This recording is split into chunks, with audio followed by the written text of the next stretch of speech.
Avec Éric Coquerel et moi, Daniel Simonet, on voulait, en tant que coordinateur du Parti de gauche, vous souhaiter à toutes et à tous une excellente année 2021 pour vous-même et pour toutes celles et ceux qui vous sont chers. Et puis, se souhaiter une très bonne année 2021, ça commence par se souhaiter à toutes et à tous la santé.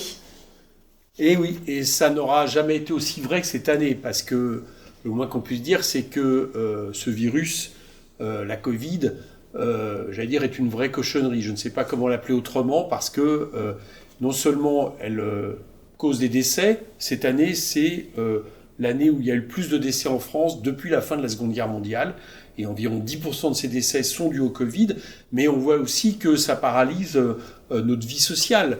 Le travail, certes, mais aussi les activités culturelles, les activités des relations sociales pour lesquelles nous sommes faits. Donc c'est évidemment un combat nécessaire à mener. Et là, de ce point de vue-là, on a des inquiétudes parce que on a un gouvernement où on a l'impression qu'on sortira de cette crise malgré lui, tellement il accumule les erreurs, les fautes, que ce soit sur les masques, les tests, aucune stratégie d'isolement réellement proposée. Et, le fait de ne pas appuyer la recherche médicamenteuse, je prends juste un exemple. Dans le Nord, à Lille, il y a une start-up abritée par l'Institut Pasteur qui demande seulement 4 à 5 mois de financement pour vérifier la qualité d'un médicament qu'il a mis en place. Ils n'ont pas d'argent. Et puis bien sûr les vaccins qui commencent très mal, non seulement parce que on a un peu du mal à savoir pourquoi tel ou tel vaccin est priorisé. Il n'y a pas eu vraiment de débat démocratique à l'Assemblée. Alors, on a vu qu'il nous propose un espèce de gadget avec 35 citoyens tirés au sort. On voit bien chacun que ce n'est pas ça qui peut représenter l'opinion. L'Assemblée est privée de tout débat. Mais en plus de ça, il y a aussi une désorganisation due à l'affaiblissement du système de santé français qui, là aussi, rentre en cause. Donc nous, on pense que le vaccin est une solution, une nécessité, mais par contre, on demande que toutes les voies vaccinales soient examinées, les voies plus classiques, plus traditionnelles de vaccins telles qu'elles sont faites par exemple en Chine, en Russie, à Cuba, de aussi faire en sorte de mettre le paquet pour que, non pas d'un point de vue isolé, mais que la France soit aussi indépendante en termes de production de vaccins. Ça veut dire mettre le paquet sur ce qui est en train de faire l'Institut Pasteur, sur une voie aussi éprouvée. Donc là, il y a un véritable travail qui est à faire, de façon à ce qu'on ait une alternative au confinement. Il faut une alternative au confinement qui passe par un système de rotation de la société, des masques gratuits, je l'ai dit tout à l'heure, une vraie stratégie d'isolement, et puis remettre le paquet dans l'hôpital public. Tout ce que ne fait pas le gouvernement, et tout ce que nous allons, ce sur quoi nous allons continuer à nous mobiliser pour en finir au plus vite avec cette maladie. Et puis évidemment, qui dit confinement, qui dit couvre-feu, dit aussi problème de liberté. Et Daniel, je te laisse sur les libertés. Oui, on se souhaite aussi une année 2021 qui nous permette de défendre et de restaurer nos libertés. Parce que vous avez vu, ce gouvernement Macron est dans une dérive autoritaire et une dérive sécuritaire qui met à mal nos libertés fondamentales. Donc vraiment, en 2021, je souhaite que notre mobilisation, la mobilisation citoyenne très forte, qui exige le retrait de la loi sécurité globale, puisse permettre d'être victorieuse. Il est important que cette année 2021 aussi soit une année combative contre les violences policières qui doivent cesser. Une année qui refuse l'instauration de ces décrets qui mettent en place des nouveaux fichiers. On voit bien qu'ils souhaitent organiser un contrôle de nos libertés et l'organisation d'une société de la surveillance généralisée. Et ça, cela suffit. Il faut absolument défendre nos libertés fondamentales. C'est vraiment ce que je pense nous devons nous souhaiter pour 2021. Alors, la liberté, la liberté, c'est important aussi qu'elle se permette à toutes et à tous de pouvoir vivre dignement. Et on voit bien en ce début d'année 2021 que la crise sociale consécutive à la crise Covid va s'aggraver dans ce pays puisqu'on a 1 million de pauvres en plus et des licenciements en cascade. Et sur la question sociale, là, il faut qu'on se souhaite de la combativité.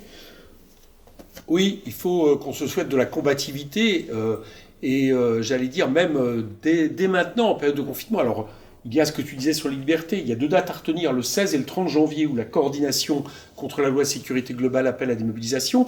Mais il y a aussi les mobilisations sur la question sociale. Et là, c'est le 23 janvier, ça va être un rendez-vous extrêmement important. Ça va être le 23 janvier contre les licenciements et contre la suppression des emplois, puisqu'on a un gouvernement qui a eu une politique assez incroyable. Il a donné de l'argent aux entreprises sans contrepartie.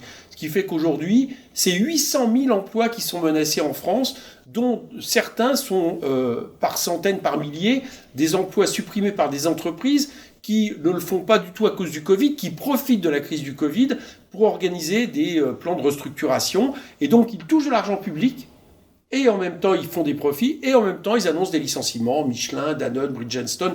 Malheureusement, la liste serait trop longue. Donc, il y a une mobilisation, évidemment, à tout de suite organiser, et les syndicats le proposent pour le 23 janvier. Mais il y a aussi la question de la pauvreté. La crise épidémique, c'est une crise du néolibéralisme et qui aggrave les inégalités que le gouvernement Macron s'est fait fort depuis 3 ans de développer comme on n'a jamais vu en France. Et donc, si on prend la crise épidémique plus cette politique, ça provoque un raz-de-marée de la pauvreté en France, plus 1 million de pauvres. Bon, et évidemment, il faudrait un plan d'urgence contre la pauvreté parce que c'est en train, toutes les organisations associatives le disent, c'est en train d'exploser. Ce qui fait que nous, en dehors des mobilisations, partis de gauche, militants, on essaye aussi d'avoir des actions de solidarité concrètes, par exemple de redistribution alimentaire, qui sont vraiment nécessaires. Je crois aussi que c'est là-dessus un front absolument nécessaire. Il faut vaincre la pauvreté en France, et ce gouvernement la crée.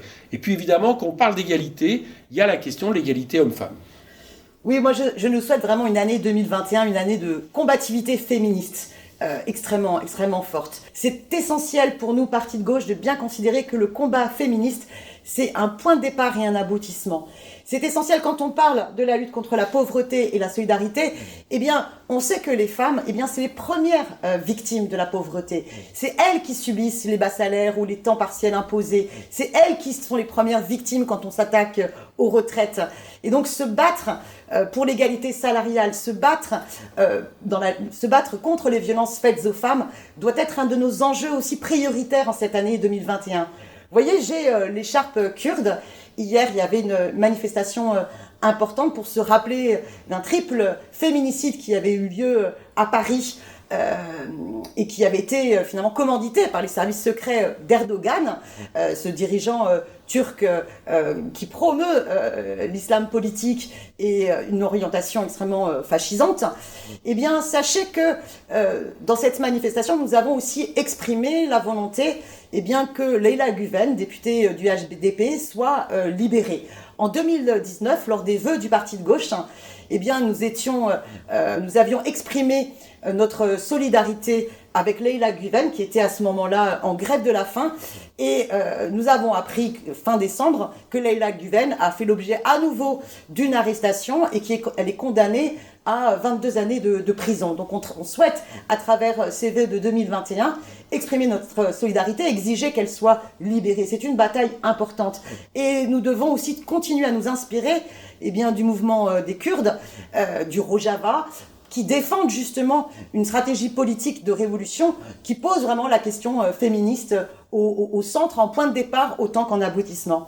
Alors, se souhaiter une bonne année 2021, c'est aussi se dire 2021 doit nous permettre, dans nos combats, dans nos luttes, de préparer l'enjeu de 2022. Et oui, de préparer l'enjeu de 2022 parce que, comme vient de le montrer Daniel, la bataille, elle est multiforme. Il y a la question des inégalités, il y a la question liberticide, la question de la santé. On pourrait aussi rajouter qu'il y a la question du racisme, de la voie identitaire, malheureusement qui se développe à la fois par des mesures gouvernementales, au niveau international, les menées évidemment dangereuses d'un Trump, ou par exemple d'un point de vue culturel, le fait de voir de plus en plus d'émissions de télé, radio laisser libre cours à des nazis et des racistes, des suprématistes. Il y a aussi évidemment la question de l'environnement, de l'écologie. On a cette année l'année la plus chaude depuis qu'on fait des enregistrements météo, alors même qu'une partie de notre activité économique a été paralysée. Et tout ça, ça veut dire qu'il faut un projet global, un programme à opposer à ce capitalisme-là. 2022 va être une bataille de ce point de vue-là, évidemment essentielle, entre une issue humaniste, une issue solidaire, une issue écologique, une issue sociale, démocratique, que va incarner la candidature de Jean-Luc Mélenchon que nous appuyons, et puis, j'allais dire, les différentes variantes d'une issue libérale, identitaire, autoritaire, inégalitaire, et évidemment, cette bataille va être centrale. Mais pour que cette bataille centrale, le parti de gauche entend incarner une particularité. C'est le fait non seulement de réfléchir à un programme gouvernemental, mais aussi à un projet alternatif au capitalisme. Voilà pourquoi, cette année, nous allons consacrer un congrès à l'écosocialisme, de façon à ce que le parti de gauche soit très clairement le parti de l'écosocialisme. C'est aussi la caractéristique, et on ne peut que vous souhaiter quelque part d'y adhérer. Bien, très bonne année 2021, à nos luttes, à nos solidarités et à nos victoires.